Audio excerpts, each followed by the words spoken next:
इस पूरे घोटाले का एक परत और खुली इस जवाब से। They have helped us in unlayering this exposé even further. तो आईसीआईसीआई कहता है कि माधवी बुच जी को जो उनका कार्यकाल था आईसीआईसीआई में, उसका रिटायरल बेनिफिट मिला, तनख्वाह नहीं थी, ये सेवानिवृत्ति के पश्चात जो उनको पैसा देना था वो था। अब मैं अपने साथियों से कहूंगा कि वो टेबल खोलें, क्योंकि वो टेबल बहुत कुछ बताता है। इसको थोड़ा आपको दिख रहा है ये टेबल अच्छी तरह? नहीं, यहां से पीछे दिख ही रहा। तो आप देखेंगे कि माधवी बुच जी आईसीआई से रिटायर हुई और उस वक्त उन कुछ ग्रेच्युटी मिली। टेबल में आप देखिए 71,90,000 2013-14 में उनको ग्रेच्युटी मिली। आगे लिखा हुआ है अलाउंस ग्रेच्युटी फंड। 2014-15 में 5,36,08,825 रुपए, ये हम मान लेते हैं 1 मिनट के लिए कि ये रिटायरमेंट कम्यूटेड जो पेंशन है ये उनको मिल गई, चलिए मान लिया। उसके बाद मुझे एक बात बताइए कि किसी भी व्यक्ति को रिटायरमेंट के पश्चात हर साल पेंशन का अमाउंट बदलता रहता है क्या? बीच में बंद हो जाता है क्या और फिर से शुरू हो जाता है क्या? कभी हुआ ऐसा? मैं बताता हूं कैसे हुआ। यहां अगर 2014-15 में सब सेटलमेंट हो गई आईसीआईसीआई की और माधवी बुच जी की, और 2015-16 में उस टेबल में आप देखिए कि उनको वहां से कुछ नहीं मिला, नो सैलरी लिखा हुआ है, तो फिर 2016-17 में फिर से क्यों मिलनी शुरू हो गई? ये ऐसी कौन सी पेंशन है? सेटलमेंट हो गया, 5 करोड़ के लगभग आपने दे दिया, ग्रेच्युटी आपने दे दी, फिर आपने देना बंद कर दिया, लेकिन 16-17 में फिर से शुरू कर दिया।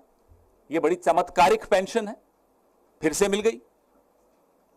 ना केवल इतना, अब मैं आपको इस टेबल पे फिर से देखने को कहूंगा।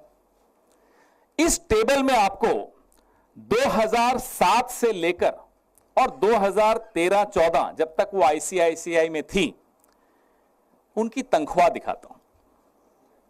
एवरेज अगर आप इसकी निकालेंगे, if you take out the average salary, annual salary of Madhavi P. Buch ji when she was in the ICICI between 2007-8 and 2013-14, the average comes out to be 130 lakhs, 1 crore 30 lakhs, 1 crore 30 lakh.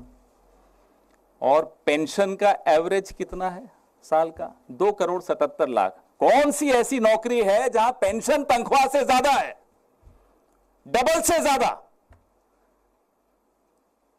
ये तो हमें मालूम ही नहीं था। ये तो कल ICICI के जवाब जब आए तो रिसर्च की, पेंशन से ज्यादा तनख्वाह होती है, हमने बचपन से सुना था।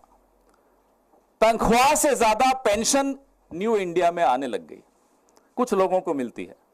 उसके लिए आपको मोहरा बनना पड़ता है, उसके लिए आपको प्यादा बनना पड़ता है।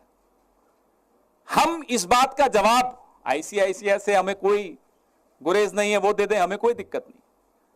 उम्मीद है कि माधवी पी बुच जी ये टेबल देखेंगी और जवाब देंगी कि ये 16-17 को फिर से पेंशन क्यों मिलनी शुरू हो गई, तथा कथित pension, the so called pension. वैसे मैं आपको बता दूं, ये वही साल है जब वो सेबी में होल टाइम मेंबर बन गई थी। तो जब सेबी में होल टाइम मेंबर बन गई तो फिर से तथाकथित पेंशन मिलनी शुरू हो गई। और पेंशन कितनी? 2 करोड़ 77 लाख औसत एवरी ईयर। तनख्वाह कितनी थी? मैं फिर से दोहराता हूं, 1 करोड़ 30 लाख सालाना औसत तनख्वाह 2007-8 से लेकर और 2014-15 तक। ऐसी नौकरी हम सबको भी मिलनी चाहिए जहां पेंशन तनख्वाह से ज्यादा हो। अब उन्होंने दूसरा मुद्दा आईसीआईसीआई ने जवाब दिया ईसॉप्स का। यह बड़ा महत्वपूर्ण मुद्दा है। जो एम्प्लॉइज स्टॉक ऑप्शन है आईसीआईसीआई कहता है कि हमारे एम्प्लॉयज इंक्लूडिंग रिटायर्ड एम्प्लॉयज के पास एक चॉइस होती है एक्सरसाइज करने की अपना ईसॉप 10 साल वेस्टिंग के बाद तक। ये आईसीआईसीआई ने कल अपने जवाब में कहा। अब मैं आपका ध्यान आकर्षित करता हूं, जो उनकी ईसॉप पॉलिसी यूएस की, जैसे हमारे यहां सेबी होता है, यूएस में एसईसी होता है। अमेरिका की एसईसी की वेबसाइट पे आईसीआईसीआई ने जो अपनी ईसॉप की पॉलिसी डाली है वो तो कुछ और कहती है, हिंदुस्तान की वेबसाइट पे डाली नहीं। ये एक और सवाल है, आपने अपनी ईसॉप की पॉलिसी पारदर्शी तरीके से हिंदुस्तान की वेबसाइट पे क्यों नहीं डाली? चलिए, नहीं डाली होगी, कोई कारण होंगे। अब आइए आप, जो अमेरिका में एसईसी की वेबसाइट पे आईसीआईसीआई ने अपनी ईसॉप की पॉलिसी डाली है, वो कहती है कि former employees can exercise their ESOPs within a maximum of 3 months following their voluntary termination. अगर मैं आईसीआईसीआई से खुद इस्तीफा देता हूं या देती हूं, तो उस इस्तीफे की तारीख से 3 महीने के भीतर मैं अपने ईसॉप्स को वेस्ट कर सकता हूं, उसको मैं भुना सकता हूं, मैं ले सकता हूं। ये उन्हीं की पॉलिसी है, उन्हीं की वेबसाइट है, प्रेस रिलीज में लिंक है, खोल दीजिएगा, पढ़ लीजिएगा। 8 साल बाद माधवी बुच जी इस्तीफा देने के 8 साल बाद ईसॉप भुना रही हैं। ये कौन सी पॉलिसी के तहत भुना रही है? नई पॉलिसी कहां है, कौन सी वेबसाइट पे है? आईसीआईसीआई हमें बताए। We demand to know from ICICI. We can only go by the website of SEC, where you have uploaded your policy, which says that within 3 months of voluntary termination, you can exercise your ESOPs. This lady in question, Miss Madhvi P. Buch, is exercising her ESOPs 8 years after she voluntarily terminated her services from ICICI. And strangely, the benefit that accrued to her coincided with her tenure in SEBI. अब जो share का value बढ़ा इस company की, उस बढ़ी हुई value में इन्होंने एक्सरसाइज किया अपना ईसॉप। और ये बड़ी अजीब सा संयोग है कि तब ये सेबी में थी। क्या ये लाभ, इस तरह का लाभ आईसीआईसीआई के बाकी तमाम कर्मचारियों को भी मिलता है? हम ये जानना चाहते हैं। या एक स्पेशल पॉलिसी है जो वेबसाइट पे भी नहीं है, वो कुछ लोगों के लिए है, कुछ प्यादों के लिए है, कुछ मोहरों के लिए है, किसके लिए है? मेरे आपके लिए नहीं है। अगर मैं आईसीआई में होता या आप आईसीआईसीआई में होते तो।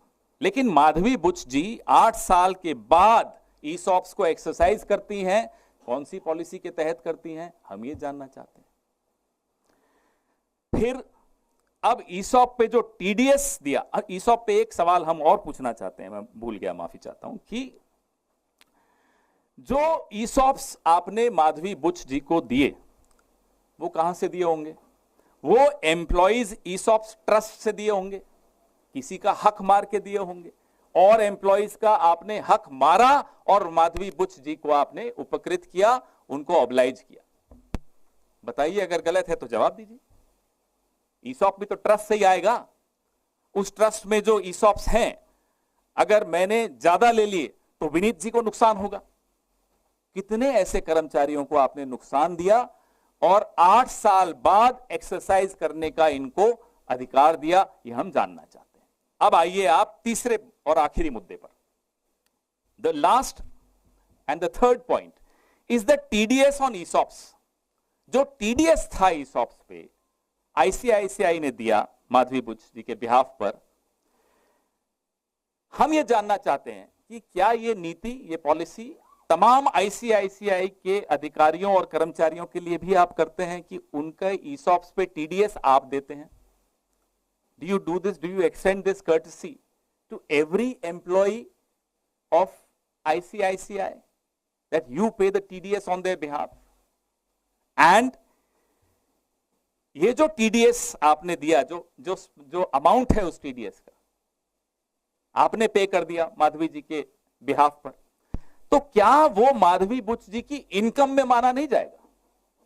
हम और आप इनकम टैक्स देते हैं, हम सब थोड़ा बहुत समझते हैं इनकम टैक्स को। जी न्यूज़।